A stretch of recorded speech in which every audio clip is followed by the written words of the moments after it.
ஒருத்தர் பிறப்பார் அப்படின்னு சொல்லி வேதம் சொல்லியிருக்கு. இயேசுன்னு ஒருத்தர் பிறப்பார், மேசியா ஒருத்தர் வருவார், அவர் நம்முடைய பாவங்களிலிருந்தெல்லாம் நம்மை விடுதலையாக்குவார் என்று சொல்லி வேதம் தீர்க்க தரிசன புஸ்தகங்கள்ல சொல்லப்பட்டிருக்கு. அப்ப ஜனங்களுடைய எதிர்பார்ப்புகள் எல்லாம் என்னன்னா, ஒரு மேசியா வரப்போறாரு, ஒரு மேசியா வரப்போறாரு, அவர் என்னை விடுதலையாக்குவாரு, அவர் நம்மளை அடிமைத்தனத்திலிருந்தெல்லாம் மாற்றுவார்னு சொல்லி யூதர்கள் மிக ஸ்ட்ராங்காக அந்த மேசியாவுடைய வருகையை எதிர்பார்த்து கொண்டிருந்தார்கள். இன்னைக்கு கூட இஸ்ரவேல் நாட்டுல இயேசுதான் மேசியான்னு அறியாததுனால ஒரு மேசியா வருவார் என்று சொல்லி யூதர்கள் இன்றும் எதிர்பார்த்து கொண்டுதான் இருக்கிறாங்க. சோ அந்த காலகட்டத்துல மேசியா வருவார் என்று சொல்லி இவர்கள் வாஞ்சையோடு எதிர்பார்த்து கொண்டிருக்கிறார்கள். புறஜாதிகளுடைய காரியத்தை பார்த்தா அவர்களுக்கு ஒரு விடுதலை வேணும், அவங்க வியாதியிலிருந்து விடுதலை வேணும், பிசாசிலிருந்து விடுதலை வேணும். சோ எங்கனாலும் அவங்க போறதுக்கு தயாரா இருக்கிறாங்க. யூதர்கள் ஒரு மேசியா வந்து எங்களை விடுதலை ஆக்கணும் என்று சொல்லி இவர்களும் வாஞ்சையோடு கூட இருக்கிறார்கள். இப்படிப்பட்ட காலகட்டத்துல தான் வாசிக்கலாம் லூக்கா எழுதின சுவிசேஷத்துல 2ஆம் அதிகாரம் 11வது வசனத்தை யாராவது ஒருத்தர் சத்தமா வாசிங்க. லூக்கா 2ஆம் அதிகாரம் 11வது வசனம். இன்று கர்த்தராகிய கிறிஸ்து என்னும் இரட்சகர் உங்களுக்கு தாவீதின் ஊரிலே பிறந்திருக்கிறார். நல்லா கவனிச்சுக்கோங்க. இந்த புறஜாதி ஜனங்கள் ஒரு விடுதலைக்காக காத்திருக்கிறார்கள். யூதர்கள் தங்களுக்கு ஒரு மேசியா வர வேண்டும் என்று காத்திருக்கிறார்கள். தீர்க்க தரிசன புஸ்தகங்கள் மேசியா பிறப்பார் என்று முன்னறிந்திருக்கிறது. சோ இந்த தீர்க்க தரிசனத்தினுடைய நிறைவேறுதலாய் இயேசு கிறிஸ்து குழந்தையாய் பிறந்து விட்டார். நல்லா தெரிஞ்சுக்கணும். அங்க மேசியா பிறப்பார். உலகத்துல ஒரு குழந்தை பிறந்துச்சுன்னா அதுக்கு ஒரு பேர் வைக்கணும்ல. இயேசு என்பது அன்றைக்கு யூதர்களுக்குள்ள இருக்கிற ஒரு வழக்கமான பெயர். இன்னைக்கு நிறைய பேர் இப்ப சுமதினா 10 சுமதி இருப்பாங்க இல்லையா, ஜான்னா 10 ஜான் இருப்பாங்க. அந்த மாதிரி அன்றைக்கு இயேசு என்ற பெயர்ல மற்றவர்களும் இருந்தார்கள். அப்ப ஒரு குழந்தை பிறந்துச்சு, அந்த குழந்தைக்கு இயேசு என்று பெயரிடுகிறார்கள்.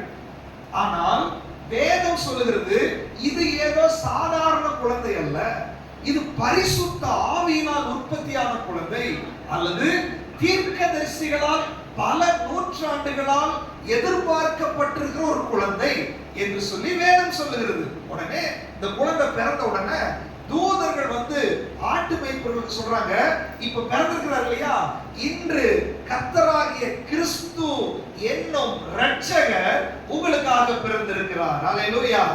அப்ப இயேசு கிறிஸ்து இவர் இரட்சகர். ஏன் பேதுரு கேட்கிறார் தெரியுமா? நீ யாருன்னு நீ நினைக்கிற? ஜனங்கள் வந்து இவர் எரேமியா, இவர் யோவான் ஸ்நானகன், இவர் எலியா என்று சொல்லி பல தீர்க்கதரிசிகளுக்கு பெயர் வச்சு கேட்கிறாங்க, கூப்பிடுறாங்க. ஆனா பேதுரு சொல்றாரு, இல்ல நீ கிறிஸ்து. கிறிஸ்து என்றால் என்ன?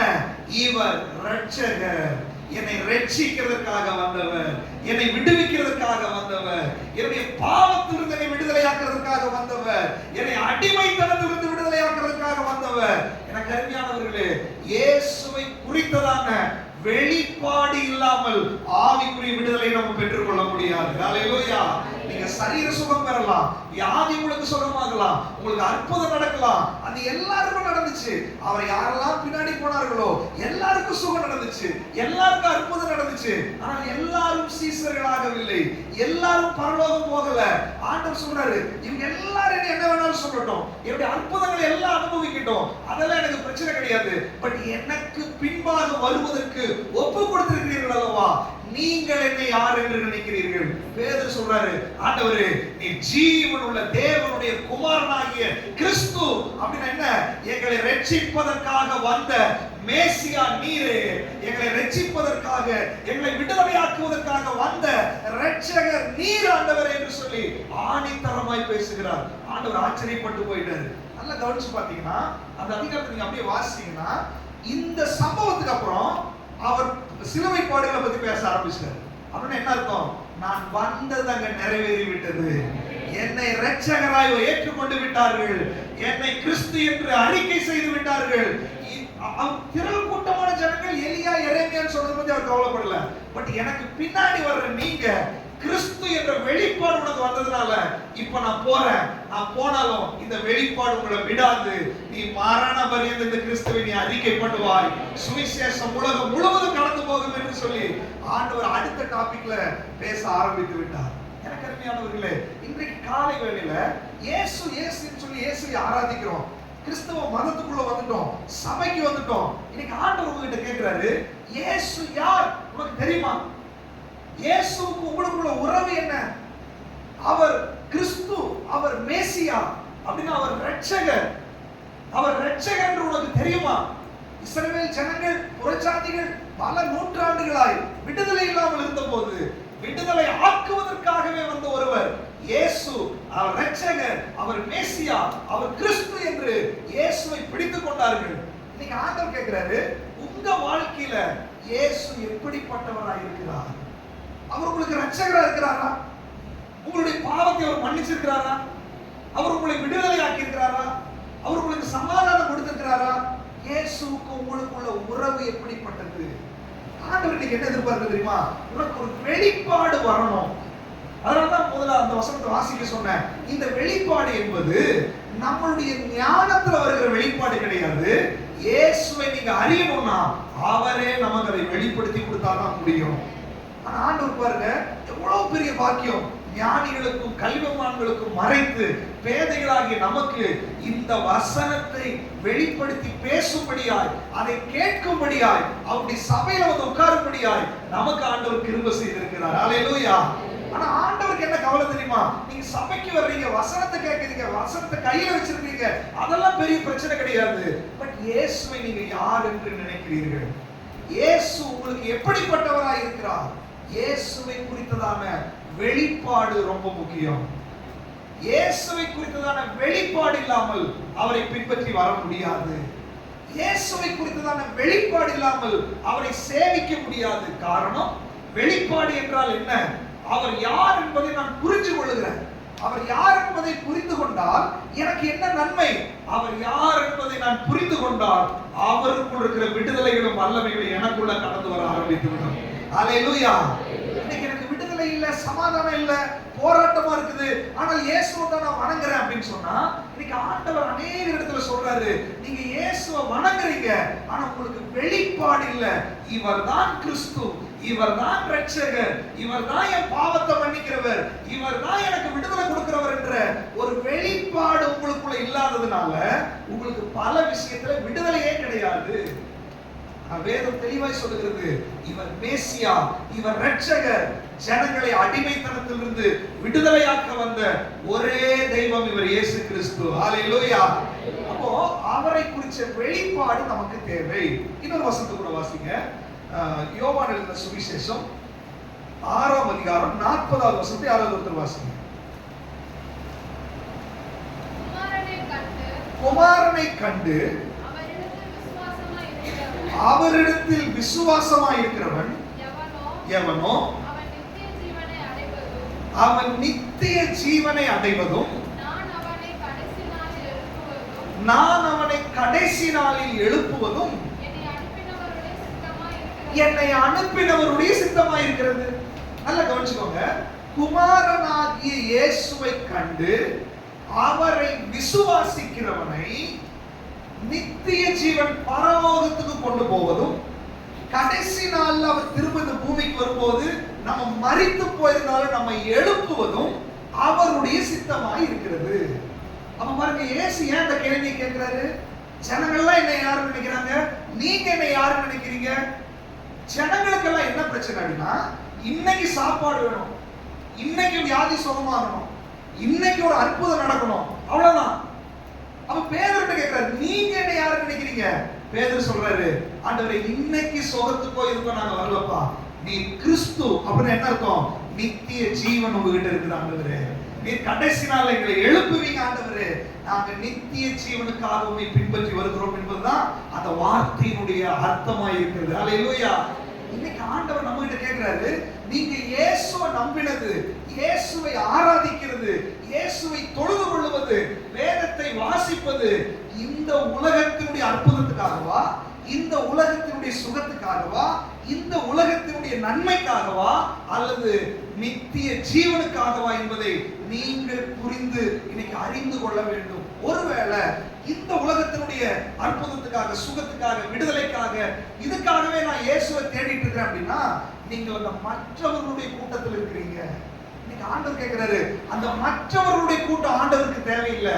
எனக்கு பின்னாடி வெளிப்பாடோடு வருகிற 12 பேர் தான் எனக்கு தேவை. வெளிப்பாடோடு இருக்கிறவர்கள் தான் ஆண்டவருக்கு தேவை. நல்லா தெரிஞ்சுக்கோங்க.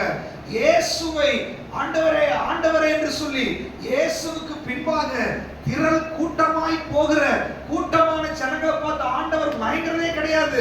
அவர்கள் திரள் கூட்டமாய் வருவார்கள், அவர்கள் திரள் கூட்டமாய் போவார்கள். ஆனால் இந்த 12 பேர் என்னன்னா, இல்ல ஆண்டவரே, நித்திய ஜீவன் உங்ககிட்ட இருக்குது ஆண்டவரே, உங்ககிட்ட தான் விடுதலை இருக்குது ஆண்டவரே, நீர் வரும்போது எங்களை எழுப்புவீர் ஆண்டவரே என்ற வெளிப்பாடோடு 12 பேர் வருகிறார்கள். ஆண்டவர் நம்மகிட்ட எதிர்பார்க்கிறது, இயேசுவை எப்படி நீங்க தொழுது கொள்றீங்க, எதற்காக நீங்க தொழுது கொள்றீங்க, எதற்காக இயேசுவை ஆராதிக்கிறீங்க, அவர் கிறிஸ்து என்ற வெளிப்பாடு உங்களுக்குள் இருக்கிறதா, இயேசு உங்களை விடுவிக்கிறவர் என்ற வெளிப்பாடு இருக்கிறதா, இயேசு உங்களை சொர்க்கத்துக்கு கொண்டு போகிறவர் என்ற வெளிப்பாடு இருக்கிறதா? இதெல்லாம் இல்லை அப்படின்னா நீங்க மற்றவர்களுடைய கூட்டத்தோடு சேர்ந்தவர்களா இருப்பீர்கள். இன்னைக்கு ஆண்டவர் நம்ம கிட்ட இது ஒரு தெளிவை எதிர்பார்க்கிறார். சோ ஆண்டவரே, நீ ஜீவனுள்ள தேவனுடைய குமாரனாகிய கிறிஸ்து. இன்னைக்கு நம்ம ஜெபம் பண்ணணும். எப்படி தெரியுமா? ஆண்டவரே, எனக்கு இந்த வெளிப்பாடை நீங்க கொடுங்க, என்னுடைய கண்களை நீங்க திறங்க. எம்மாவூர் சீசர்கள் 2 பேர் போயிட்டு இருந்தாங்க. இயேசு அங்க இருந்தாரு, அவர்களோடு நடந்து போனாரு. அவர்களுக்கு அவர் யாருமே தெரியல. ஆனால் வேத வாக்கியங்கள் உள்ள போகுது, கொழுந்து விட்டு எரியுது, ஆனா யாருக்கும் தெரியல. ஆனால் வேதம் சொல்லுகிறது, சீசர்கள் எல்லாம் கூடி இருக்கும் போது இயேசு அங்க வந்து அவருடைய கண்களை அவர் திறந்தார், அவர்கள் அவரை அறிந்தார்கள். இன்னைக்கு ஆண்டவர் சொல்றாரு, அநேக வசனம் உங்களுக்கு உள்ள போகுது, அநேக விடுதலை நீங்க பெற்றிருக்கலாம், அநேக காரியங்களை நீங்க ஒப்பு கொடுத்திருக்கலாம், ஆனால் இன்னும் உங்கள் கண்கள் திறக்கப்படவில்லை, அவரை நீங்கள் அறியவில்லை, ஒரு வெளிப்பாடு வரவில்லை. வெளிப்பாடு என்றால் என்ன? வெளிப்பாடு வந்தவன் அவரோடு இணைக்கப்பட்டிருப்பான், வெளிப்பாடு வந்தவன் அவருக்கு சீசனாய் இருப்பான், வெளிப்பாடு வந்தவன் அவரை விடாதபடி பற்றி கொண்டிருப்பான். இன்னைக்கு அநேக நேரத்துல ஆண்டவரை பட்டும் படாம நம்ம அப்படியே ஆண்டவரை தொழுது கொண்டு போயிட்டு வந்துட்டே இருக்கிறோம். அப்படின்னா காரணம் என்னவென்றால், வெளிப்பாடு நமக்கு வரவில்லை, கண்கள் திறக்கப்படவில்லை, அநேகருடைய இருதயம் திறக்கப்படவில்லை, அநேகருடைய மனது திறக்கப்படவில்லை. இது உங்களாலேயும் என்னாலேயும் திறக்க முடியாது, உங்களுடைய ஞானத்தாலும் என்னுடைய ஞானத்தாலையும் திறக்க முடியாது. ஆனால் ஒரு விஷயத்துல திறக்க முடியும். எப்படி தெரியுமா? ஆண்டவரே, ஆவியானவரே, எனக்கு என்னுடைய மனக்கண்ணை நீங்க திறக்கணும், என் இருதயத்தை நீங்க திறக்கணும், உம்மை நான் அறியணும் ஆண்டவரே, உம்மை யார் என்று நான் புரிந்து கொள்ளணும் ஆண்டவரே, உம்மோடு எனக்கு ஒரு உறவு வேண்டும் ஆண்டவரே, நீ யார் என்பதை நான் அறிந்து உம்மை ஆராதிக்கணும் ஆண்டவரே, நான் மற்றவர்களுடைய கூட்டத்தில் இருக்கக்கூடாது, உம்முடைய சீசனாக உம்மை பின்தொடரணும் ஆண்டவரே. யாருக்கு வாஞ்சை இருக்குதோ அவருடைய இருதயத்தை ஆண்டவர் திறக்க போகிறார், அவருடைய கண்களை ஆண்டவர் திறக்க போகிறார், அவர்களை சீசர்களாக ஆண்டவர் மாற்ற போகிறார். மற்றவர்கள் ஆண்டவருக்கு தேவையில்லை. சும்மா சர்ச்சுக்கு வர்றது போறது, பைபிள் வாசிக்கலாம், வாசிக்காம இருக்கலாம், அற்புதம் நடக்கிறதுக்கு மட்டும் ஆண்டவரே ஆண்டவரே சொல்றது, வியாதி வந்து ஆண்டவரே ஆண்டவரே சொல்றது, அவர்கள் எல்லாம் இந்த உலகத்தோட அவங்க வாழ்க்கை முடிஞ்சது.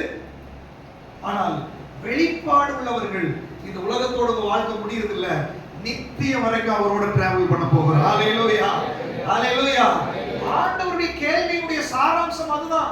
நீங்க என்ன யார் என்று நினைக்கிறீர்கள் அப்படின்னா, பேதுரு சொல்ற, நீ கிறிஸ்து அப்படின்னு என்ன அர்த்தம்? ஆண்டவரோட நித்திய வரைக்கும் டிராவல் பண்றதுக்கு வெளிப்பாடோட அவன் இருக்கிறான். மற்றவர்கள் யார் என்று சொல்றாங்க? இவர் எரேமியா, இவர் எலியா, அவர்களுக்கு டெம்பரவரியான சொல்யூஷனுக்காக இந்த உலகத்தில் இருக்கிறார்கள். நீங்க ஆண்டவர் கேட்கிறாரு, டெம்பரவரியான அற்புதத்துக்காக நன்மைக்காக நீ ஆண்டவரை பின்பற்றுகிறாயா அல்லது நித்தியத்திற்கு வருவதற்கு அவரை பின்பற்றுகிறாயா? நித்தியத்துக்கு நீ வர வேண்டும் என்றால் உனக்கு இயேசு வெளிப்பாடாய் வர வேண்டும், உன் கண்கள் திறக்கப்பட வேண்டும். எல்லாரும் சொல்லலாம், ஆண்டவரே, என்னுடைய கண்களை நீங்க திறங்க ஆண்டவரே, என் இருதயத்தை திறங்க ஆண்டவரே, உம்மை நான் உணரணும் ஆண்டவரே, உம்மை நான் அனுபவிக்கணும் ஆண்டவரே, ஆண்டவரே என்னுடைய இருதயத்தை திறங்க ஆண்டவரே, என்னுடைய மனதை நீங்க திறங்க ஆண்டவரே. ஹalleluya. நீங்க ஒவ்வொரு நாளும் நம்முடைய ஜெபம் அப்படி இருக்க வேண்டும். நல்லா தெரிஞ்சுக்கோங்க, இயேசு இருக்கிறார் ஓகே, இயேசுவுக்கு உங்களுக்கு என்ன உறவு? இயேசு இருக்கிறார் ஓகே, பட் இயேசுவுக்கு உங்களுக்கு என்ன ரிலேஷன்ஷிப் இருக்குது? இப்போ இயேசுவுக்கு உங்களுக்கும் ஞாயிற்றுக்கிழமை ரிலேஷன்ஷிப் அல்ல, எல்லா நாளும் அவரோடு கூட நெருங்கி இருக்கிறவர்கள் தான் வெளிப்பாடை பெற்றவர்கள். வெளிப்பாடை பெறாதவர்கள் தேவைகள் வரும்போது அல்லது சடங்காச்சாரமாய் ஞாயிற்றுக்கிழமை வெள்ளிக்கிழமை அப்படிதான் இயேசுவோட நெருங்குவாங்க. ஆனால் வெளிப்பாடை பெற்றவன் அனுதினமும் ஆண்டவரோடு நெருங்கி இருப்பான், அனுதினமும் ஆண்டவரோட உறவில் இருப்பான். ஒருவேளை உங்களால வேதத்தை எடுக்க முடியல, ஜெபிக்க முடியல, நெருங்க முடியல அப்படின்னு சொன்னா இன்னைக்கு ஆண்டவர் சொல்றாரு, அந்த மற்றவர்களுடைய கூட்டத்துல நீங்க இருக்கிறீங்க, சீசருடைய கூட்டத்துல இல்ல. சீசர்கள் வெளிப்பாடு உள்ளவர்கள், சீசர்கள் ஆண்டவரோடு நெருங்கி இருக்கிறவர்கள், சீசர்கள் ஆண்டவரை புரிந்தவர்கள், சீசர்கள் ஆண்டவரோடு உண்டு உறங்கி அவரோடு நடக்கிறவர்கள். ஆனால் மற்றவர்கள் அப்படி இல்லை, கூட்டமாய் வருவார்கள், கூட்டமாய் போவார்கள். இன்னைக்கு ஆண்டவருக்கு அதில் ஒரு வேறுபாடு வேண்டும் என்று விரும்புகிறார். இன்னைக்கு சபையில கூட்டமா நம்ம இருக்கிறோம், இதுல எத்தனை பேர் இயேசுவை பின்பற்றுகிற சீசர்கள் அல்லது எத்தனை பேர் தேவைக்காக இயேசுவிடத்தில் வருகிறவர்கள்? அதை பிரிச்சு பார்க்கணும்ன்றாரு. உங்க மனசுக்குள்ள நீங்க செக் பண்ணி பாருங்க, நான் எதுக்கு இயேசுவை பின்பற்றுறேன், எதுக்கு நான் இயேசுவை ஆராதிக்கிறேன்? அதனுடைய பதில் உங்களுக்குள்ளேயே இருக்கும். நித்திய ஜீவனுக்காக அவர் நான் பற்றி பிடிச்சிருக்கிறேனா அல்லது இந்த உலகத்தினுடைய தேவைக்காக அவரை நான் பற்றி பிடிச்சிருக்கிறேனா? நித்திய ஜீவனுக்காக நீங்க பற்றி பிடித்தால் ஆண்டவருடைய வெளிப்பாடு உங்களுக்கு வந்து விட்டது என்று அர்த்தம். அல்லது உலக தேவைகளுக்காக தான் நீங்க ஆண்டவரை தேடிட்டு இருக்கிறீங்க, அனுதினமும் அவரோட பிரச்சனை பேசிட்டு இருக்கிறீங்கன்னா இந்த உலகத்துக்காக இருக்கிறீர்கள், இன்னும் உங்கள் கண்கள் திறக்கப்படவில்லை என்று அர்த்தம். இன்னைக்கு ஆண்டவர் உங்கள் கண்கள் திறக்கப்பட வேண்டும் என்று விரும்புகிறார். ஹல்லேலூயா. வசனத்தை கூட வாசிங்க. யோவான் சுவிசேஷம் 1 தீமோத்தேயு 1ஆம் அதிகாரம் 2வது வசனம்.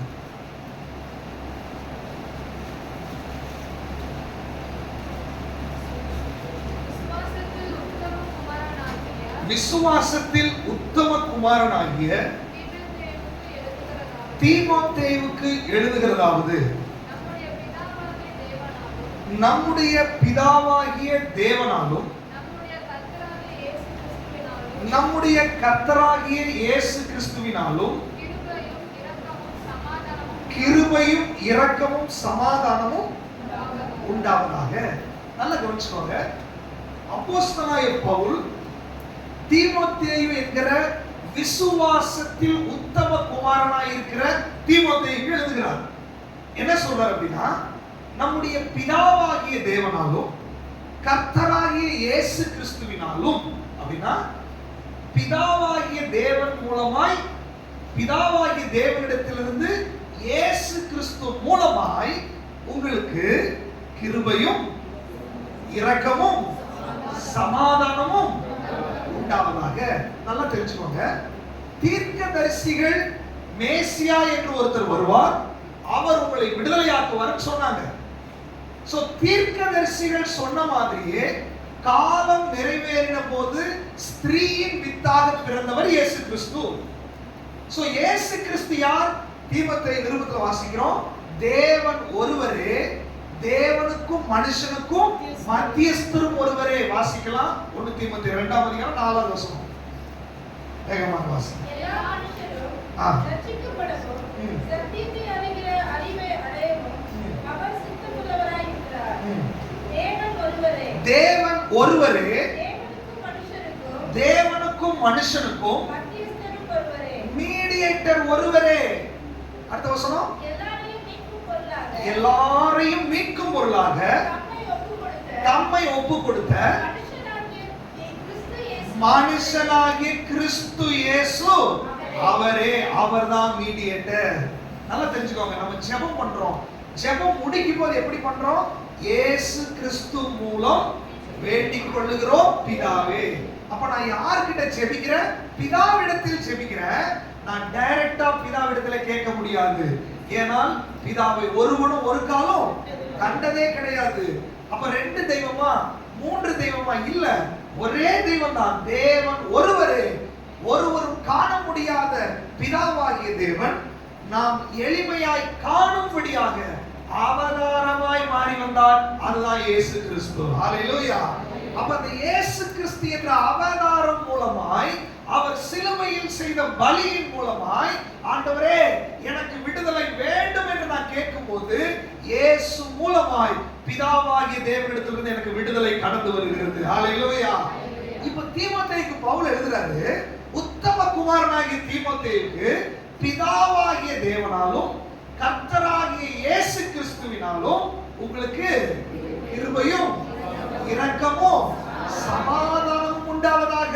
நல்லா தெரிஞ்சுக்கோங்க, இயேசுதான் கிறிஸ்து என்ற வெளிப்பாடை பெற்றவர்கள், இயேசுவோடு நெருங்கி இருக்கிறவர்கள், இயேசுவோடு உறவில் இருக்கிறவர்களுக்கு பிதா மூலமாய், பிதாவினிடத்திலிருந்து குமாரன் மூலமாய் கிருபை வெளிப்பட ஆரம்பிக்கும்.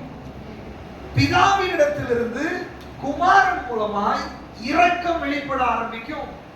பிதாவினிடத்திலிருந்து குமாரன் மூலமாய் சமாதானம் உண்டாக ஆரம்பிக்கும். நல்லா தெரிஞ்சுக்கோங்க, வெளிப்பாடு உள்ளவர்களுக்கு, தேவனோடு உறவில் உள்ளவர்களுக்கு தான் இந்த ஆசீர்வாதம். வேதம் தெளிவாய் சொல்கிறது, முதலாவது கிருபை உங்களுக்கு உண்டாகும். கிருபை என்றால் என்ன? எபேசியர் நிருபத்தில் நீங்க வீட்டுல வாசிச்சு பாருங்க. கிருபையினாலே விசுவாசத்தை கொண்டு ரட்சிக்கப்பட்டீர்கள், இது உங்களால் உண்டானதல்ல, இது தேவனுடைய ஈவு. அப்படின்னு என்ன அர்த்தம்? நமக்கு தகுதியே இல்லாதவர்களுக்கு நமக்கு இலவசமாய் ஒரு விஷயத்தை கொடுத்தார் என்றால் அதற்கு பெயர் கிருபை, அதற்கு பெயர் ஈவு. அப்படின்னா பிதாவாகிய தேவன் குமாரனாகிய இயேசு மூலமாய் இந்த உலகத்துல எங்க போனாலும், எத்தனை பரிகாரங்கள் செஞ்சாலும், எத்தனை பூஜைகள் பண்ணினாலும், எத்தனை சடங்காச்சாரங்கள் செய்தாலும் கிடைக்காத பாவ மன்னிப்பு என்ற ஒரு பெரிய ஈவை கிருபையாய் நமக்கு கொடுக்கிறார். ஹல்லேலூயா, ஹல்லேலூயா. இயேசுவை அற்புதத்திற்காகவும் விடுதலைக்காகவும் சுகத்துக்காகவும் தேடுகிறவர்களுக்கு இந்த கிருபை கிடைக்காது. நீங்க வரலாம், சாப்பிடலாம், போயிடலாம், அவ்வளவுதான். ஆனால் இயேசு இவரே இரட்சகர், இவரே கிறிஸ்து, இவரே மீட்பர். இயேசுவே என் பாவத்தை மன்னியும் ஆண்டவரே, உம்முடைய இரத்தத்தால் என்னை கழுவும் ஆண்டவரே, எனக்காக அடிக்கப்பட்டவர் இவரே, எனக்காக இரத்தம் சிந்தினவர் இவரே, எனக்காக திரும்ப வரப்போகிறவர் இவரே என்று இயேசுவை யார் விசுவாசிக்கிறீர்களோ, அந்த வெளிப்பாடோடு இயேசுவை யார் கூப்பிடுகிறீர்களோ, அந்த வெளிப்பாடோடு இயேசுவோடு யார் நெருங்கி இருக்கிறீர்களோ அவர்களுக்கு கிருபையாய் அந்த பாவ மன்னிப்பை கொடுக்கிறார், இலவசமாய் அந்த பாவ மன்னிப்பை கொடுக்கிறார். நீ முயற்சி பண்ண வேண்டாம். நீ எப்பேற்பட்ட பாவியா இருந்தாலும் சரி, உன்னுடைய பாவங்கள் ரத்தாம்பரம் போல் சிவப்பா இருக்கலாம், உன்னுடைய பாவங்கள் எவ்வளவு கொடிதாய் வேணாலும் இருக்கலாம், நீ எவ்வளவு அருவருப்பானவனா இருக்கலாம், உன்னுடைய அந்தரங்க வாழ்க்கை இந்த நிமிஷத்துக்கு முன்னாடி வரைக்கும் எவ்வளவு சீர்கெட்டதா வேணாலும் இருக்கலாம். இன்னைக்கு நான் பிரசங்கித்துக் கொண்டிருக்கிற இந்த இயேசு, அவர் உலக இரட்சகர், அவர் கிறிஸ்து, அவர் மேசியா, அவரை விடுதலையாக்கும்படி வந்தவர். அவர் மூலமாய் உனக்கு கிருபை வெளிப்படும். அவருடைய இரத்தம் உன்னை கழுவி சுத்தமாக்கும், அவருடைய பரிசுத்தமாக்குவார், அவருடைய சுத்திகரிப்பார். நீங்க விசுவாசத்தோட இயேசுவே இரட்சகரே, இந்த பாவத்திலிருந்து என்னை விடுதலையாக்கும் ஆண்டவரே என்று நீங்க கூப்பிட்டு பாருங்க. உனக்கு ஒரு தகுதி இல்லாவிட்டாலும் இன்றைக்கு அவருடைய கிருபையினால உன்னை விடுதலையாக்குறதுக்கு அவர் வல்லமை உள்ளவராய் இருக்கிறார். ஹல்லேலூயா. அவர் இரட்சகர். கிறிஸ்து என்றால் இரட்சகர். நீங்க ஆண்டவர் சொல்றாரு, எந்த பாவத்திலேயே நீ விடுதலை ஆக முடியாம இருக்கிறாயா, அந்தரங்க பாவத்தில் கட்டப்பட்டிருக்கிறாயா, உன்னுடைய வாழ்க்கையில் இந்த பாவத்தை என்னால விட முடியல, இந்த பாவத்திலிருந்து என்னால வெளியே வர முடியவில்லை என்று சொல்லி நீ கலங்கி கொண்டிருக்கிறாயா, இன்றைக்கு இயேசு சொல்றாரு, நான் உன்னுடைய இரட்சகராய் இருக்கிறேன், நான் உன்னுடைய மீட்பராய் இருக்கிறேன். உன் கண்கள் திறக்கப்படட்டும், இயேசுவே என்று நீ கூப்பிடு. இயேசு உனக்குள்ள கிரியை செய்வதற்கு நீ விட்டு கொடு. அவருடைய இரத்தம் சகல பாவங்களை நீக்கி சுத்திகரிப்பதற்கு உண்மையும் நீதியும் உள்ள இரத்தமாய் இருக்கிறது. ஹல்லேலூயா, ஹல்லேலூயா. எத்தனை பேர் இந்த இயேசுவை இரட்சகராய் ஏற்றுக்கொள்றீங்க? அவரை ஏற்றுக்கொள்றது அற்புதத்துக்காக இல்ல, உன் பாவங்கள் மன்னிக்கப்படுவதற்காக, பாவத்திலிருந்து உனக்கு ஒரு விடுதலை கொடுப்பதற்காக, விடுதலையாய் இந்த உலகத்தில் நீ வாழுவதற்காக. ஹல்லேலூயா. அததான் தீமோத்தேயுக்கு பவுல் எழுதுறாரு, இந்த இயேசு மூலமாய் உனக்கு கிருபை உண்டாவதாக. அடுத்தது, இந்த இயேசு மூலமாய் பிதாவினிடத்திலிருந்து வருகிற இரக்கம் உனக்கு உண்டாவதாக. இரக்கம் என்றால் என்ன? மெர்சி அப்படின்னா கருணை. இரக்கம் அப்படின்னா நம்ம யாராவது ரோட்ல இருக்கிறோம், நம்ம இரக்கப்பட்டு என்ன பண்றோம், அவங்களுக்கு ஏதாவது உதவி செய்யறோம். இரக்கம் என்றால் ஒரு வேதனைப்படுகிற இடத்துல, ஒரு தேவை உள்ள இடத்துல, அல்லது கஷ்டப்படுகிற இடத்துல, ஏதாவது என்ன விஷயமா வேணாலும் இருக்கலாம், மனதுருக்கத்தோட இயேசு அப்படி கஷ்டப்படுறவங்க எல்லாம் தொட்டார் பாருங்க. அவர் எங்கெல்லாம் மனதுருக்கத்தோட செயல்பட்டாரோ அங்கெல்லாம் அற்புதம் நடக்க ஆரம்பித்து விட்டது. இன்னைக்கு ஆண்டவர் சொல்றாரு, உன் வாழ்க்கையில் அற்புதம் நடக்கணும், உனக்கு சுகம் நடக்கணும், உனக்கு விடுதலை நடக்கணும். அது தேவைதான், அதுவே பிரதான தேவை இல்லை. பட் நீ கிருபையை பெற்றுக்கொண்டு வெளிப்பாடோடு ஆண்டவரே என்று சொல்லி நீ அவரை ஆராதிக்க வந்திருக்கும் போது அவர் இரக்கம் உள்ள தேவன் என்பதை நீ புரிந்து கொள். அவருடைய இரக்கம், அவர் இரக்கத்தில் ஐஸ்வர்யம் உள்ளவர். கொரிந்தியர் நிருபத்தில் வாசிக்கிறோம், அவர் இரக்கம் உள்ளவர், இரக்கத்தில் ஐஸ்வர்யம் உள்ளவர், இரக்கங்களின் பிதா, சகல விதமான ஆறுதல்களின் தேவன். ஹல்லேலூயா. அப்போ இந்த இயேசு உங்களுக்கு வெளிப்பாடா இருந்தால், நீங்க என்ன கஷ்டத்தில் இருந்தாலும், என்ன போராட்டத்தில் இருந்தாலும், என்ன நெருக்கத்தில் இருந்தாலும் அவருடைய இரக்கம் உங்க மேல வெளிப்பட ஆரம்பித்து விடும். ஹல்லேலூயா. இரக்கம் வெளிப்பட்டுச்சுன்னு வச்சுக்கோங்க, உங்களுக்கு விடுதலை நிச்சயமே. ஹல்லேலூயா. அவர் இரக்கம் பாராட்டு. ஒருத்தர் பனிஷ்மென்ட் கொடுக்குறாருன்னு வச்சுக்கோங்க, பனிஷ்மென்ட் பீரியட்ல இருக்கிறீங்க, இறக்கப்பட்டாருன்னா என்ன ஆகும்? பனிஷ்மென்ட் பீரியட என்ன பண்ணிடலாம்? குறைச்சிருவாங்க. தாவீது ஒரு நாள் பாவம் செஞ்சுட்டாரு, கணக்கு பண்ணாத எல்லாத்தையும் அப்படின்றார் ஆண்டவர். இவர் என்ன பண்றாரு? இல்ல எல்லா ஜனங்களையும் தொகையிடணும். யோவாப் சொல்ற, வேண்டாம் ஆண்டவனே செய்யாதீங்க. தாவீது சொல்ற, இல்ல எல்லாத்தையும் கணக்கு பார்த்தாகணும். எல்லா ஜனங்கள மக்கள் தொகை கணக்கு எடுத்தாரு பாருங்க. ஆண்டவருக்கு கோபம் வந்துருச்சு, ஆண்டவர் அடிக்க ஆரம்பித்தார். ஜனங்களில் அநேகம் பேர் சங்காரமானார்கள். தாவீதுக்கு பயம் வந்துருச்சு, அழுகிற, ஆண்டவரே நான் தானே தப்பு பண்ணேன், இந்த ஜனங்கள் என்ன செய்தார்கள், ஆண்டவரே நம்ம மன்னிங்க, போராடுறான். ஆண்டவர் சொல்ற, இல்ல நீ பண்ண தப்புக்கு நீ தண்டனை அனுபவிச்சுதான் ஆகணும். தாவீது போராடுறான். அப்ப ஆண்டவர் ஆப்ஷன் கொடுக்குறாரு, 3 காரியம். ஒண்ணு, நீ ஜனங்கள் கையில சாகணுமா, பட்டயத்துல சாகணுமா, என் கையில சாகணுமா, 3 காரியத்தை சொல்றாரு. தாவீதுக்கு தெளிவாயிடுச்சு, மனுஷன் கையில நான் விழக்கூடாது, ஆண்டவர் அடிச்சாலும் அவருடைய இரக்கங்கள் மகா பெரியது. அதனால தாவீது சொல்றாரு, உங்க கையிலேயே நான் விழுறேன் ஆண்டவரே. தாவீதுக்கு வெளிப்பாடு இருந்தது, இவர் அடிச்சாலும் இவர் பனிஷ் பண்ணாலும் அவருடைய இரக்கங்கள் மகா பெரியது. ஹல்லேலூயா, ஹல்லேலூயா. உங்களுக்கு வெளிப்பாடு இருந்துச்சுன்னா ஆண்டவருடைய இரக்கத்தை நீங்கள் பெற்றுக்கொள்ளலாம், ஆண்டவருடைய தயவை நீங்கள் பெற்றுக்கொள்ளலாம். ஒருவேளை ஆண்டவருடைய கோபம் உங்க மேல இருக்கலாம், ஒருவேளை நீங்க தவறு செய்திருக்கலாம், ஒருவேளை ஆண்டவருக்கு கீழ்ப்படியாம இருக்கலாம். ஆனால் வெளிப்பாடு உங்களுக்கு இருந்துச்சுன்னா, ஆண்டவரே என் பாவத்தை மன்னியும் ஆண்டவரே, ஆண்டவரே ஒரு விஷயம் எனக்கு இறங்குங்க ஆண்டவரேன்னு சொன்னா அவருடைய இரக்கம் உள்ள கரம் உங்க மேல வெளிப்பட ஆரம்பிக்கும், அவருடைய கிருபை உள்ள கரம் உங்க மேல வெளிப்பட ஆரம்பிக்கும். அவர் மனதுருக்கம் உள்ள தேவன், அவர்களை விடுதலை ஆக்குகிறவர், அவர்களுக்கு சுகத்தை கொடுக்கிறவர், அவர்களை மீண்டுமாய் தன்னுடைய ஸ்தானத்தில் நிறுத்துகிறவர், அவர் மீண்டுமாய் உங்களை உயிர்ப்பிக்கிறவர், மீண்டுமாய் உங்களை அபிஷேகிக்கிறவர், மீண்டுமாய் உங்களுக்கு ஜெப வாழ்க்கை கொடுக்கிறவர், மீண்டுமாய் உனக்குள்ள ஆவிக்குரிய வரங்களை கட்டவிழ்க்கிறவர். பரிசுத்த ஆவியானவர் 21 நாள் உபவாச ஜெபத்துல உன்னுடைய பலவீனத்தின் நிமித்தமாய், உன்னுடைய ஆவிக்குரிய சோர்வின் நிமித்தமாய், உன்னுடைய ஆவிக்குரிய பலவீனத்தின் நிமித்தமாய் உன்னிடத்துல மங்கி இருக்கிற சில ஆவிக்குரிய வரங்களை ஆனல் மூட்டி எழுப்பி அவர் இரக்கமுள்ள தேவன் என்பதை உனக்கு வெளிப்படுத்த போகிறார். ஆவிக்குரிய வரங்கள் வெளிப்பட போகிறது, உன்னுடைய ஆவிக்குரிய மனிதன் எழும்ப போகிறார். ஆண்டவர் ஒரு நாள் உன்னை கைவிட மாட்டார். அவர் இரக்கமுள்ளவர், அவர் தயவுள்ளவர், அவர் அன்புள்ளவர், அவருடைய இரக்கங்கள் மாறாதவைகளா இருக்கிறது. ஹல்லேலூயா. எத்தனை பேர் ஆண்டவருடைய இரக்கத்துக்காக நிச்சயமாக? வெளிப்பாடு உள்ளவர்களுக்கு தான் இரக்கம் கிடைக்கும். வெளிப்பாடு இல்லாதவங்க சாப்பாடு கிடைச்சதா வாங்கிட்டு போயிட்டே இருப்பாங்க. 5 அப்ப 2 மணி 5000 பேருக்கு போஷித்தார், சாப்பிட்டார்கள், கடந்து சென்றார்கள். ஆனால் வெளிப்பாடு உள்ளவர்கள், பேதுரு மறுதலிச்சான், அவனுக்கு வெளிப்பாடு இருந்துச்சு, மனம் கசந்து அழுத உடனே பேதுரு சொல்ற, இந்த கல்லின் சபை கட்டுவேன். இந்த கல்னா இயேசு கிறிஸ்துவை குறித்து சொல்றாரு. பேதுரு இந்த சபைக்கு ஒரு அப்போஸ்தலனாய் முதல் பிரசங்கமே அவனை வச்சுதான் செய்யறாரு ஆண்டவர்.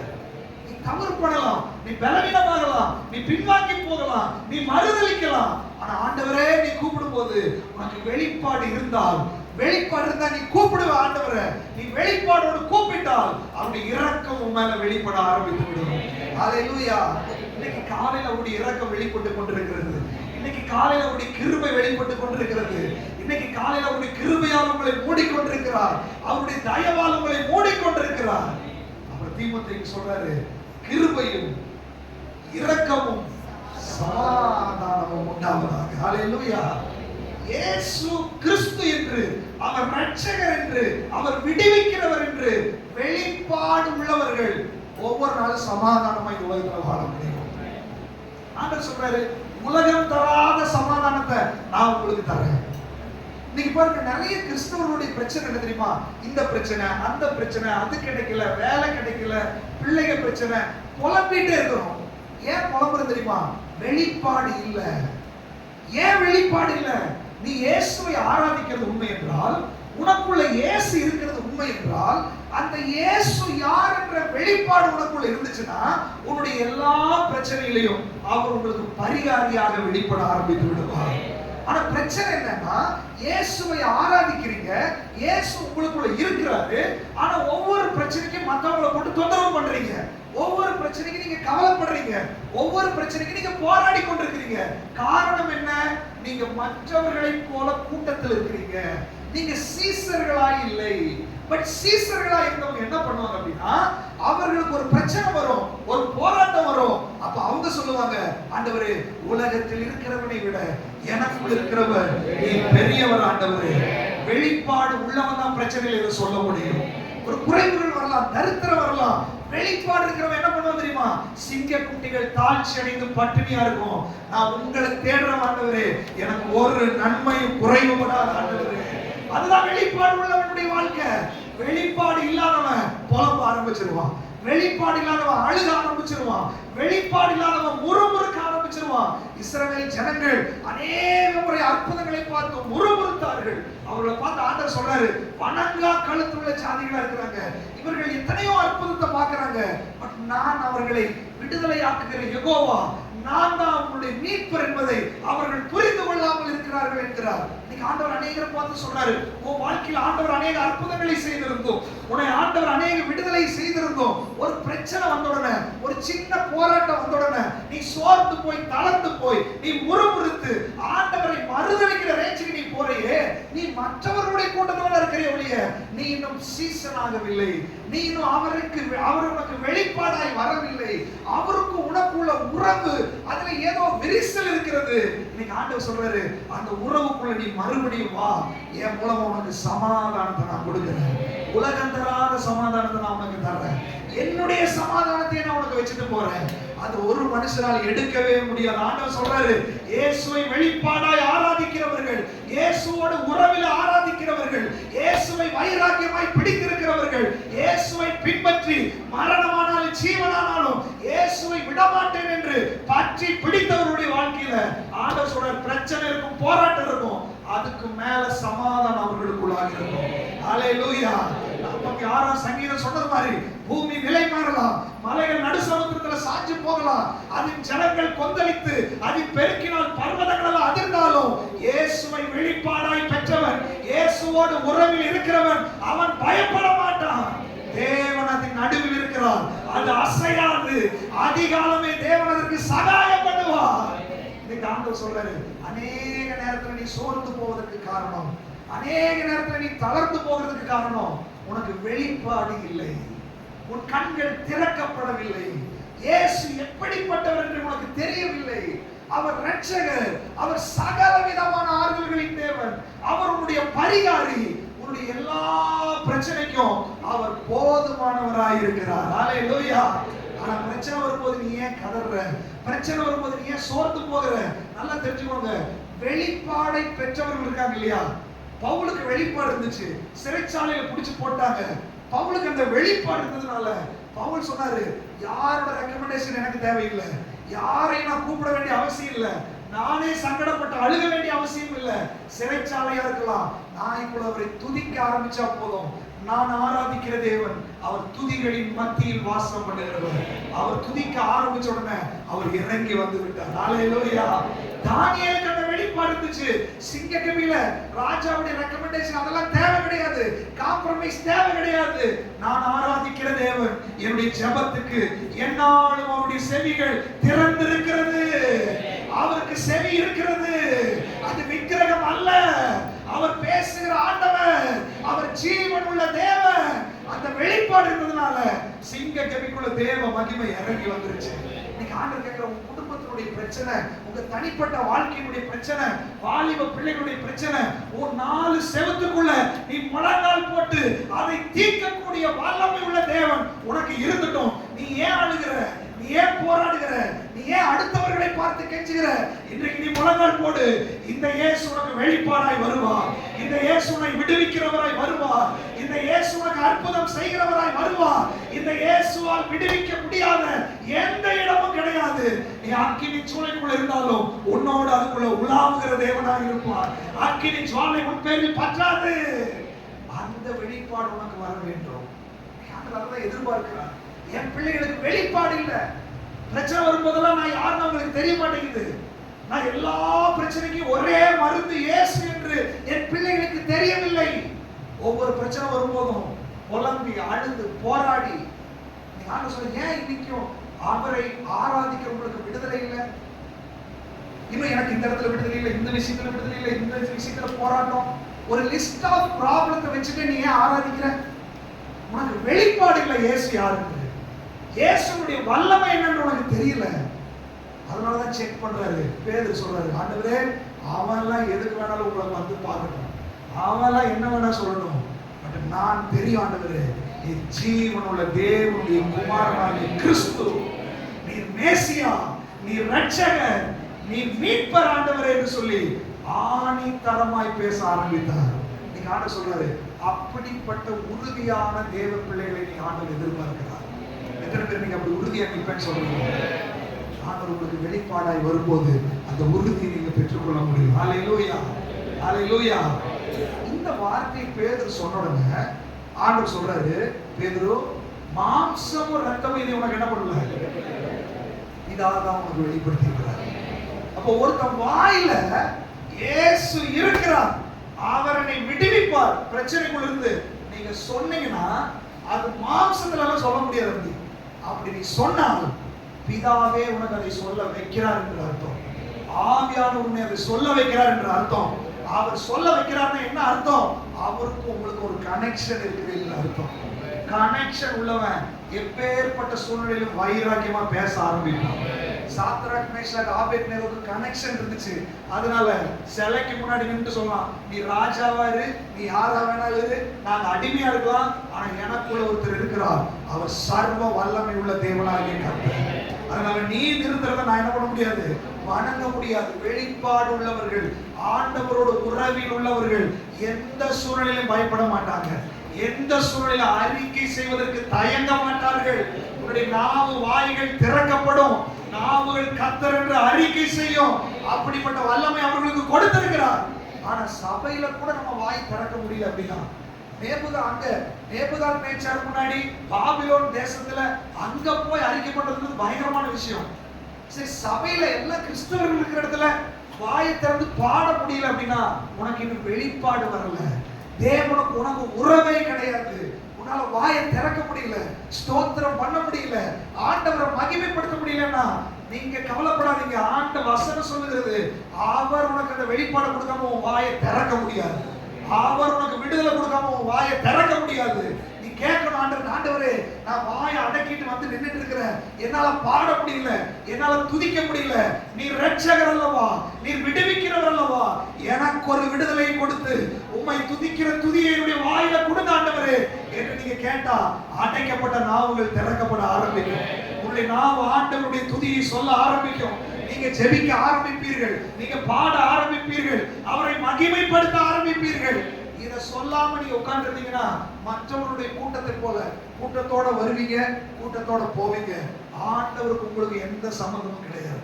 நீங்க ஆண்டவர் கேட்கிறாரு, எந்த சம்பந்தமும் இல்லாம நீ வாழணும்னு நினைக்கிறியா, இல்ல சம்பந்தத்தோட இந்த உலகத்துல வாழணும்னு நீ நினைக்கிறியா? ஆண்டவருக்கு உனக்கு சம்பந்தம் இல்லாம நீ வாழ்ந்து இந்த உலகத்துல நீ பணம் சம்பாதிக்கலாம், சாப்பிடலாம், எல்லாம் பண்ணலாம், பரலோகத்துக்கு நீ வரவே முடியாது. ஒரு நாள் நீ அழுகும் போது, நீ கண்ணீர் வடிக்கும் போது அன்னைக்கு ஆண்டவர் கேட்பாரு, எத்தனையோ வாய்ப்புகள் நான் உனக்கு கொடுத்து நீ சபையில வந்து உட்கார்ந்து ஆண்டவரே என்னை விடுவியும் ஆண்டவரே ஒரு வார்த்தை நீ கேட்டிருந்தீனா உன்னை நான் விடுதலையாக்கி இருப்பேன் அல்லவா, உன்னை நான் ஆசீர்வதிச்சிருப்பேன் அல்லவா. அந்த வாய்ப்பை எல்லாம் நீ நழுவ விட்டுட்டு சபை கூடுதலை நீ தள்ளி விட்டுட்டு சபையை நீ அலட்சியப்படுத்தி ஜெபத்தை நீ அலட்சியப்படுத்தி உனக்கு இஷ்டமானதை நீ செஞ்சுட்ட. இன்னைக்கு உன்னை யாருமே தெரியாதுன்னு சொல்லி ஆண்டவர் ஒரு நாள் உங்களை கைவிடுவார். அதற்கு முன்பாக ஆண்டவரே நீர் எனக்கு வெளிப்பாடாய் வரும்படி என் கண்களை திறங்க ஆண்டவரே, என் இருதயத்தை திறங்க ஆண்டவரே சொல்லி ஆண்டவர்கிட்ட கேளுங்க. அவர் யாருடைய இருதயம் திறக்கணும்னு சொல்லி அவர் ஆசைப்படுகிறார், யாருக்கு என்னை வெளிப்படுத்தணும்னு சொல்லி அவர் ஆசைப்படுகிறார். அவர் தம்மை வெளிப்படுத்துவதற்கு வல்லமை உள்ள தேவனாய் இருக்கிறார். ஹல்லேலூயா. இன்னைக்கு அதை செய்யணும்னு ஆண்டவர் ஆசைப்படுகிறார். யாரெல்லாம் கேட்கிறீங்களோ அவர்களுக்கு ஆண்டவர் அதை செய்ய போகிறார். அப்போ பேதுருக்கு இந்த வெளிப்பாடு வந்த உடனே ஆண்டவர் சொல்றாரு, யோனாவின் குமாரனாகிய சீமோனே நீ பாக்கியவான். ஹல்லேலூயா. வெளிப்பாடை பெற்றவர்கள் பாக்கியவான்களா இருப்பார்கள். ஹல்லேலூயா. வேத புஸ்தகத்தை பொறுத்தளவுக்கு பாக்கியவான் அப்படின்னா பணம் சம்பாதிக்கிறவன், வீடு வாங்கினவன், சொத்து சேர்த்தவன், நகை சேர்த்தவன், அழகா இருக்கிறவன், இவெல்லாம் கிடையாது. ஆண்டவர் அப்படி பார்க்கிறதே கிடையாது. ஆண்டவருடைய பார்வையில வேதத்தினுடைய அடிப்படையில யாருக்கு ஆண்டவரோட உறவு இருக்குதோ, யாருக்கு வெளிப்பாடு இருக்கிறதோ அவர்கள் பாக்கியவான்களாக இருப்பார்கள். ஹல்லேலூயா. ஏன் பாக்கியவான்கள்? இந்த உலகத்துல நீ ஜெயிக்கலாம், இந்த உலகத்தை விட்டு கடந்து வரும்போது பரலோகத்துக்கு நீ போகலாம். அவர்கள் பாக்கியவான்கள். மனுஷன் உலகம் முழுவதும் ஆதாயப்படுத்தினாலும் தன் ஜீவனை நஷ்டப்படுத்தினால் அவனுக்கு என்ன லாபம்? எல்லாத்தையும் சேர்த்துட்டு உனக்கு உள்ள விடுதலை இல்லையா, என்ன லாபம்? ஆண்டவரோட தொடர்பு இல்லையா, என்ன லாபம்? ஜீவனுக்கு ஈடாய் நீ என்னத்தை செலுத்த முடியும்? ஆண்டவர் கேட்கிறாரு, ஆண்டவரே உலகம் வேண்டாம் ஆண்டவரே, நீர் தான் வேண்டும் ஆண்டவரே. யார் சொல்றீங்களோ அவர்கள் தான் பாக்கியவான்கள். ஹல்லேலூயா. எனவே ஆண்டவர் தான் வேணும்னு சொல்றீங்க. நீ பாக்கியவானா இருக்கணும்னா ஆண்டவரை மட்டுமே முதலாவதாக பிடித்துக்கொள். முதலாவது தேவனுடைய ராஜ்யத்தையும் அவருடைய நீதியை தேடுங்கள். அப்பொழுது உனக்கு தேவையானதெல்லாம் கூட கொடுக்கப்படும். உங்களுக்கு என்னது தேவை என்பதை பரமபிதா அறிந்திருக்கிறார். நீ புலம்ப வேண்டாம், அழுக வேண்டாம், உனக்கு இல்லாததை நீ கேட்கவும் வேண்டாம். உனக்கு என்ன தேவையோ அதை ஆண்டவர் உனக்கு கொடுப்பார். நீ பாக்கியவானா இந்த பூமியில வாழ முடியும். ஹல்லேலூயா. ஹல்லேலூயா. எத்தனை பேர் சொல்றீங்க, நீங்க மட்டும் எனக்கு போதும் ஆண்டவரே, உங்களோட இருக்கிற உறவு எனக்கு போதும் ஆண்டவரே, நீ எனக்கு வெளிப்பாடா வரணும் ஆண்டவரே, என் இருதயம் திறக்கப்படணும் ஆண்டவரே, என் கண்கள் திறக்கப்படணும் ஆண்டவரே, நான் ஏனோ தானோ ஆராதிக்க கூடாதப்பா, வெளிப்பாட்டோடு ஆராதிக்க எனக்கு உதவி செய்யுங்கப்பா. ஹல்லேலூயா. சீமோன் பேதுரு பார்த்து சொல்றாரு, யோனாவின் குமாரனாகிய சீமோனே நீ பாக்கியவான். நீ கிறிஸ்துவை என்னைக்கு அறிஞ்சு கொண்டாயோ நீ பாக்கியவான்.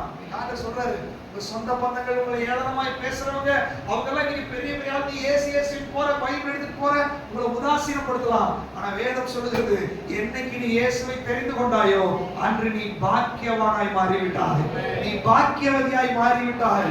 அந்த பாக்கியத்துக்கு உங்களை சொந்தமாய் ஆண்டவர் மாற்றி இருக்கிறார். ஹல்லேலூயா. மற்றவர்கள் அந்த பாக்கியத்தை இழந்திருக்கிறார்கள். அவர்களும் இதுக்குள்ள வர்றதுக்காக நம்ம அவர்களுக்காக என்ன பண்ணணும்? ஜெபம் பண்ண வேண்டும். ஆண்டவர் சொல்றார், நீ பாக்கியவான். அடுத்ததாக ஒரு வசனத்தை வாசிங்க.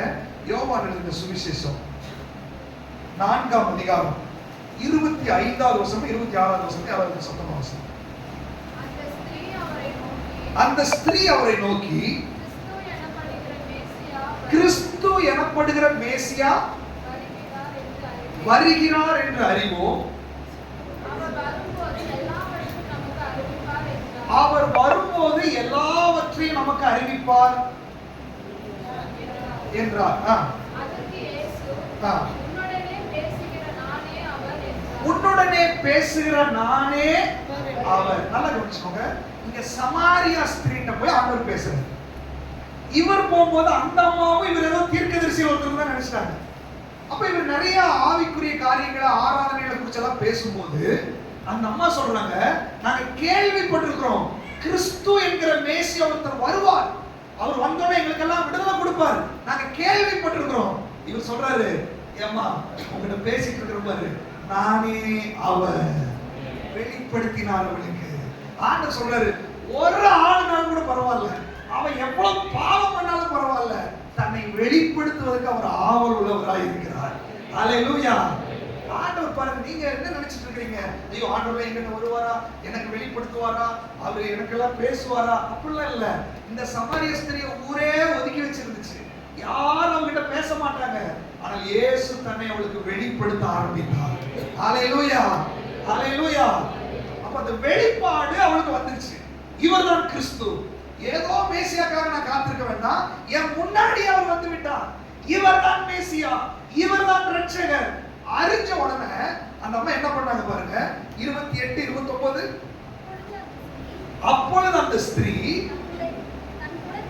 தன்னோட குடத்தை வைத்துவிட்டு ஊருக்குள்ளே போய் ஜனங்களை நோக்கி, நான் செய்த எல்லாவற்றையும் ஒரு மனுஷன் என்று சொல்றாரு. அவரை வந்து பாருங்கள், அவர் கிறிஸ்துதானோ என்றார். அவரை வந்து பாருங்கள், அவர் கிறிஸ்துதானோ. நல்லா கவனிச்சுக்கங்க. வெளிப்பாடு ஒருத்தருக்கு வந்துச்சுன்னா, இயேசு ஒருத்தருக்கு வெளிப்பட்டால் அவங்க உடனே குடத்தை வச்சுட்டு ஓட ஆரம்பிச்சிருவாங்க. இந்த அம்மா எதுக்கு கிணத்துக்கு வந்தாங்க? தண்ணி எடுக்கிறதுக்கு தான் வந்தாங்க. ஆனா இயேசுவை பார்த்தோன்னே வந்த வேலையை விட்டுட்டாங்க, இயேசுவோட வேலையை தொடங்கிட்டாங்க.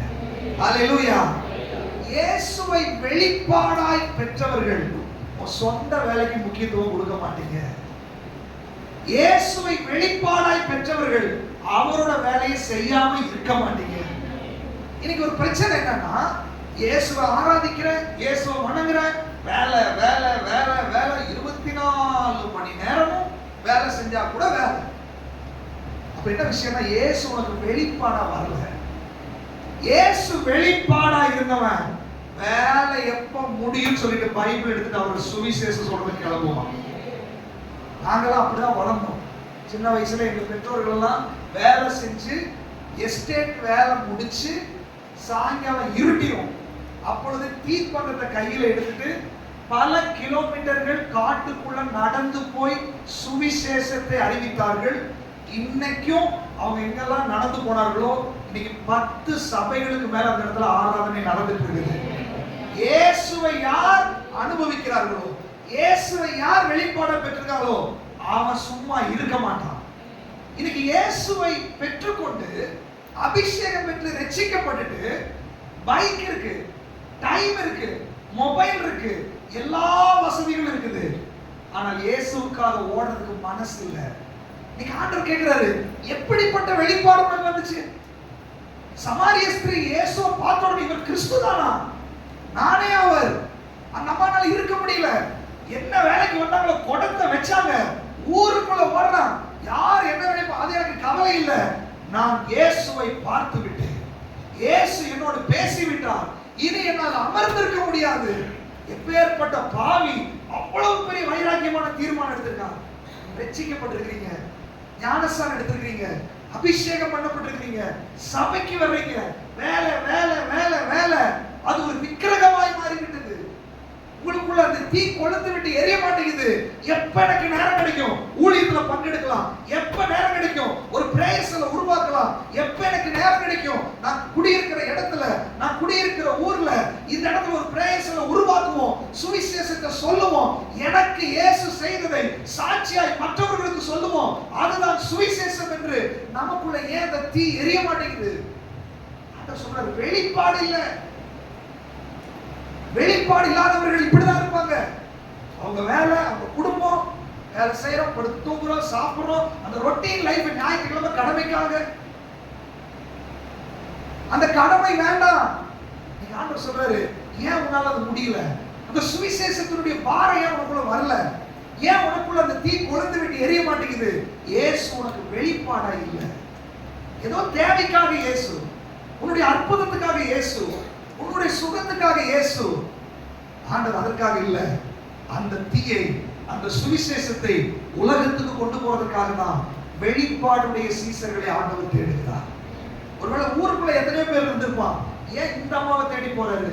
ஆண்டவருக்கு தெரியும், ஊரால ஒதுக்கப்பட்டு உடைக்கப்பட்டு கிடக்கிற அந்த அம்மா கிட்ட இங்க போய் நான் வெளிப்படுத்தினா இந்த அம்மா ஒரு ஊரையே கூட்டி கொண்டு வந்து விடுவா. அந்த வெளிப்பாடு ஆண்டவருக்கு இருந்துச்சு. அதனாலதான் அந்த அம்மாட்ட போய் பேசினாரு. நான் கேட்கிறேன், நம்மளை குறிச்சு ஆண்டவர் என்ன நினைக்கிறாரு? உன்கிட்ட ஒரு சுவிசேஷத்தை கொடுத்தா உலகத்துக்கெல்லாம் கொண்டு போவாங்க, சொந்த பந்தங்களுக்கெல்லாம் கொண்டு போவாங்க, கூடியிருக்கிற இடத்துல பிரேயர்ஸ்ல ஆரம்பிப்பாங்க, இயேசுவுக்காக போராடம் எல்லாம் அவங்க பேசுவாங்க அப்படின்னு சொல்லி உங்களை தேடி ஆண்டவர் ஏன் செயல்படல? ஏன் உங்க மேல நம்பிக்கை வரல? உங்களுக்கு அந்த வாஞ்சை இல்லை. எதுக்காக கேட்டுக்கணும், ஆண்டவரே நான் பயன்படுத்துங்க, ஆண்டவரே நான் ஆயத்தமா இருக்கிற ஆண்டவரே சொல்லிருக்கிறோம். ஆனா உங்களுக்கு கிடைச்ச நேரத்துல நீங்க போக மாட்டீங்க. உங்களுக்கு குடும்பம் பெருசு, உங்களுக்கு ரெஸ்ட் பெருசு, உங்களுக்கு பிள்ளைகள் பெருசு, வேலை பெருசு, சம்பாத்தியம் பெருசு. இதுக்காக உங்களை அழைக்கல. குடத்தை இறக்கி வச்சுட்டு ஊருக்குள்ள நம்ம போக ஆரம்பிச்சிருச்சு. இன்னைக்கு ஆண்டவர் கேட்கிறார், வெளிப்பாடை பெற்று குடத்தை இறக்கி வச்சு ஆண்டவருக்காக ஓடக்கூடிய ஆட்கள் இன்னைக்கு தேவை. ஆண்டவரே ஒரு வேலை செஞ்சு ஊழியம் செஞ்சு வேலை ஒரு போராட்டமா இருக்குது. ஆண்டவரே இந்த ஊழியத்துக்கு இந்த வேலை தடையா இருக்குப்பா, எனக்கு இந்த வேலை வேணாம் அப்படின்னு நீ வந்து பாரு. உன்னை போஷிக்கிறதுக்கு ஆண்டவர் சர்வ வல்லமை உள்ளவரே. ஆனா எதுவுமே செய்யாம சும்மா ஆண்டவருக்காக வந்து ஆண்டவர் உங்களை போஷிக்க மாட்டார். உங்களுக்கு ஒரு வாஞ்சை வரணும், உங்களுக்கு ஒரு வேகம் வரணும்.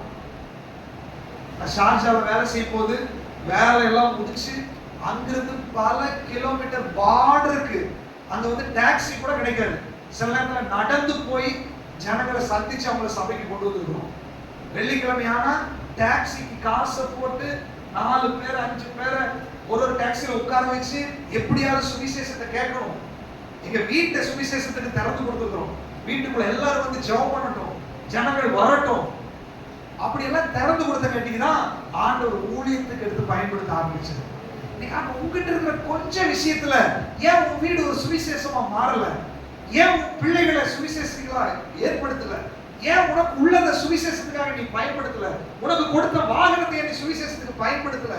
உனக்கு கொடுத்த எல்லாவற்றையும் நன்மைகளை நீ ஏன் ஊழியத்துக்காக பயன்படுத்தல?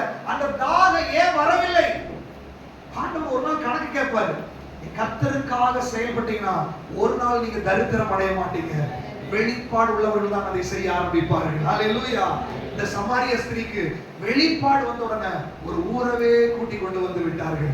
எத்தனை பேர் அப்படி வெளிப்பாடு உள்ள ஆண்டவருக்கு பின்பற்ற போறீங்க? ஹல்லேலூயா, ஹல்லேலூயா. இன்னொரு வசனத்தை கூட வாசிங்க. மத்தேயு எழுதின சுவிசேஷம் 16ஆம் அதிகாரம் 19வது வசனத்தை வாசிங்க.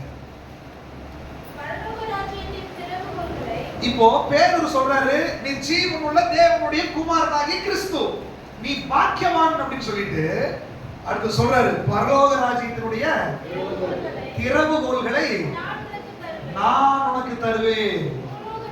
பூலோகத்திலே நீ கட்டுகிறது எதுவோ அது பரலோகத்திலும் கட்டப்படும், பூலோகத்திலே நீ கட்ட அவிழ்ப்பது எதுவோ அது பரலோகத்திலும் கட்டவிழ்க்கப்படும். ஹல்லேலூயா. வெளிப்பாடு ஒருத்தருக்கு இருந்தால், நீர் கிறிஸ்து, நீர் இரட்சகர், நீர் மீட்பர், நான் உங்களை தான் பின்பற்றுறேன், அந்த வைராக்கியம் ஒருத்தருக்கு இருந்தால், ஆண்டவரோட நெருங்கிய உறவு ஒருத்தருக்குள்ள இருந்தால், இயேசு எப்படிப்பட்டவர் என்ற அறிவு ஒருத்தருக்குள்ள இருந்தா, அவனுக்கு தான் சாவியை கொடுக்கிறார், அவனுக்கு தான் திறவுகோலை கொடுக்கிறார். அவர்கள் தான் கட்ட முடியும், அவிழ்க்க முடியும். ஹல்லேலூயா. ஆண்டவர் சொல்றாரு, உனக்கு வெளிப்பாடு வந்தால் இந்த உலகத்துல பிசாசு எதையெல்லாம் கட்டி வச்சிருக்கானோ அதை அவுக்கக்கூடிய சாவியை நம்ம கையில கொடுப்பேன். உனக்கு வெளிப்பாடு ஆண்டவரோட உறவு வந்தா பிசாசு எதையெல்லாம் ஆசீர்வாதத்தை கட்டி வச்சிருக்கானோ, எங்கெல்லாம் முடக்கி வச்சிருக்கானோ அதெல்லாம் கட்ட உடைச்சு, கட்ட வேண்டியதை கட்டி, உடைக்க வேண்டியதை உடைக்கக்கூடிய அந்த திறவுகோலை கையில கொடுப்பேன் அப்படிங்கிறாரு. அந்த திறவுகோல் கையில இருந்து நீங்க ஜெபம் பண்ணா பிசாசுகள் ஓட ஆரம்பிக்கும், வியாதிகள் சுகமாக ஆரம்பிக்கும், அற்புதங்கள் நடக்க ஆரம்பிக்கும், ஊழியம் பெருக ஆரம்பிக்கும். அப்படி செயல்படுகிறவர்கள் நீங்க சபையாய் மாறி விடுவீர்கள். உங்க பின்னாடி திரள் கூட்டம் வர ஆரம்பிக்கும். நீங்க விசுவாசிகளா உட்கார்ந்துட்டு இருக்க மாட்டீங்க, நீங்க செயல்படுவீர்கள். நீங்க இருக்கிற இடத்துல ஜெப கூட்டங்கள் ஆரம்பிப்பீங்க, உபவாச ஜெபங்கள் நடக்கும், விடுதலையின் ஊழியங்கள் நடக்கும், கட்டுகள் உடைக்கப்படும், அற்புத அடையாளங்கள் நடக்கும், சுவிசேஷ கூட்டங்கள் நடக்கும். அப்படிப்பட்ட காரியம் நடக்கணும்னா அந்த சாவி உன் கையில அவர் கொடுக்கணும். சாவி யார் கையில கொடுப்பாரு? வெளிப்பாடு உள்ளவனுக்கு தான் சாவியை கொடுப்பாரு, உறவு உள்ளவனுக்கு தான் சாவியை கொடுப்பாரு. ஆண்டவரோட உறவு இல்ல, வெளிப்பாடு இல்ல. ஆண்டவரை பிசாசு ஓடணும்னா ஒரு நாள் ஓடாது. எத்தனை பேருக்கு அந்த சாவி வேணும் விரும்புறீங்க? ஆண்டவர் உங்களுக்கு அந்த திறவுகோலை கொடுக்கணும்னு ஆசைப்படுறாரு. பேதுருக்கு சொல்ற, நான் உனக்கு திறவுகோலை கொடுக்குறேன்ப்பா. பூமியில எதை கட்டுறையோ அது பரலோகத்துல கட்டப்படும், எவைகளை கட்டமைக்கிறையோ அது பரலோகத்திலும் கட்டமைக்கப்படும். அப்படிப்பட்ட ஆசீர்வாதத்தை திறவுகோலை பேதுருடைய கையில் ஆண்டவர் கொடுத்தார். அடுத்ததாக வசந்த வாசிங்க, யோவான் எழுதின சுவிசேஷம் 6ஆம் அதிகாரம் 66வது வசனத்திலிருந்து 69வது வசனம் வரைக்கும் வாசிங்க. அது முதல் அவருடைய சீசரில் அநேகர் அவருடனே கூட இயேசுவோடு கூட நடந்த நிறைய பேரு இவர் கடைசி நாட்கள்ல சிலுவை பாடுகளையும் அந்த போராட்டத்தை குறித்து பேசும்போது அவரோடு கூட நடக்காம என்ன பண்ணாங்க? பின்வாங்கி போனார்கள். அப்பொழுது இயேசு 12 பேர் கூட வர்றாங்க. அவங்கள பார்த்து, நீங்களும் போய்விட மனதா இருக்கிறீர்களா என்றார்கள். சீமோன் பேதுரு பிரதித்திரமாக, ஆண்டவரே, யாரிடத்தில் போவோம்? நித்திய ஜீவ வசனங்கள் உம்மிடத்தில் அல்லவோ உள்ளது. நீ ஜீவனுள்ள தேவனுடைய குமாரனாகிய கிறிஸ்து என்று நாங்கள் விசுவாசித்தும் அறிந்தும் இருக்கிறோம் என்றார். ஹல்லேலூயா. நல்லா பாருங்க, இயேசு கிறிஸ்துவினுடைய அந்த ஊழியத்தினுடைய முடிவு நாட்கள்ல சீசர்கள் பெருகிட்டாங்க.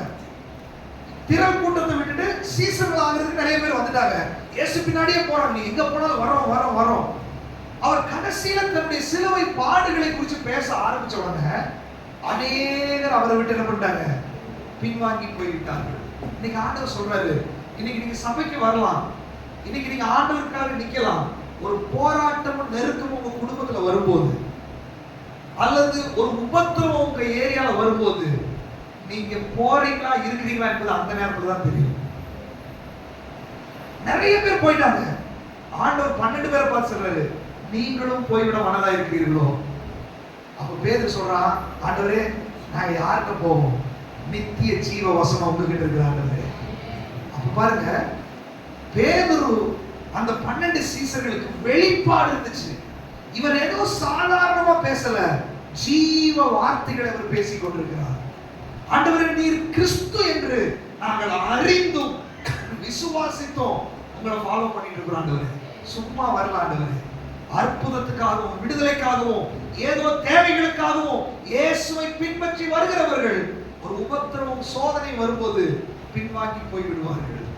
ஒருவேளை நீங்க ஏதோ தேவைக்காக தான் இயேசு கிட்ட வந்திருக்கீங்கன்னா 100% உண்மை. ஒரு பிரச்சனை வந்தா நீங்க ஆண்டவர் விட்டு போயிருவீங்க, ஒரு உபத்திரவம் வந்தா நீங்க ஆண்டவர் விட்டு போயிருவீங்க. ஆனால் வெளிப்பாடு உள்ள பேதுரு சொல்றாரு, ஆண்டவரே, நாங்க ஏதோ அற்புதத்துக்காக அடையாளத்துக்காக உங்ககிட்ட வரல, நித்திய ஜீவ வார்த்தைகள் உங்ககிட்ட இருக்கிற ஆண்டவரே, நீர் கிறிஸ்து ஆண்டவரே, நாங்கள் அதை அறிந்தும் விசுவாசித்து உங்களை பின்பற்றி வந்துட்டு இருக்கிறோம் ஆண்டவரே. அந்த பேதுரு தான் மறுதலிச்சான், மனம் கசந்து அழுதான். அவன் மூலமா தான் சபையை உண்டாக்கினான் ஆண்டவர். அவன் சொன்ன, ஆண்டவரே, நேரா சிலுவையில் அடிச்சாங்க, என்னை நீ தலைகீழ அடி. என்னை நேரா அடிக்கிறது கூட நான் பாத்திரவான் அல்ல. அவன் தலைகீழாக சிலுவையில் அடித்து மரித்தான். பேதுரு இரத்த சாட்சியாய் மரித்தான். எப்படி அந்த தைரியம் வந்துச்சு அப்படின்னா, வெளிப்பாடு, நித்திய ஜீவ வார்த்தைகள் அவர்கிட்ட இருக்குது. அது என்னை உயிர்ப்பிக்கிற வார்த்தைகள், அது என்னை ஆசீர்வதிக்கிற வார்த்தைகள், அது என்னை தைரியப்படுத்துகிற வார்த்தைகள், இந்த உலகத்தில் என்னை ஜெயிக்க வைக்கிற வார்த்தைகள். இந்த உலகத்தில் அவர் என்னோடு கூட இருக்கிறார். அவர் உயிர்த்தெழுந்த ஆண்டவர், அவர் மேசியா, அவர் இரட்சகர். அதை நான் அறிந்தும் விசுவாசிச்சோம், அவரை ஃபாலோ பண்ணி கொண்டிருக்கிறேன். இப்படிப்பட்ட உறுதி உள்ளவர்களை பிசாசு பக்கத்துல கூட நெருங்க முடியாது. இப்படிப்பட்ட உறுதி உள்ளவர்களுடைய வீட்டுக்குள்ள சுவிசேஷ வேலை ஆட்டோமேட்டிக்கா நடக்கும். ஒரு கணவர்களை தொடுவார், மனைவிகளை தொடுவார், பிள்ளைகளை தொடுவார். சுவிசேஷம் பரவ ஆரம்பிக்கும். எந்த சக்தி உன்னை தடுக்கவே முடியாது.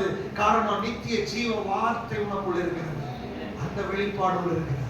இன்னைக்கு கூட நான் கேட்கிறது, நீங்க போய்விட மனதா இருக்கிறீர்களோ?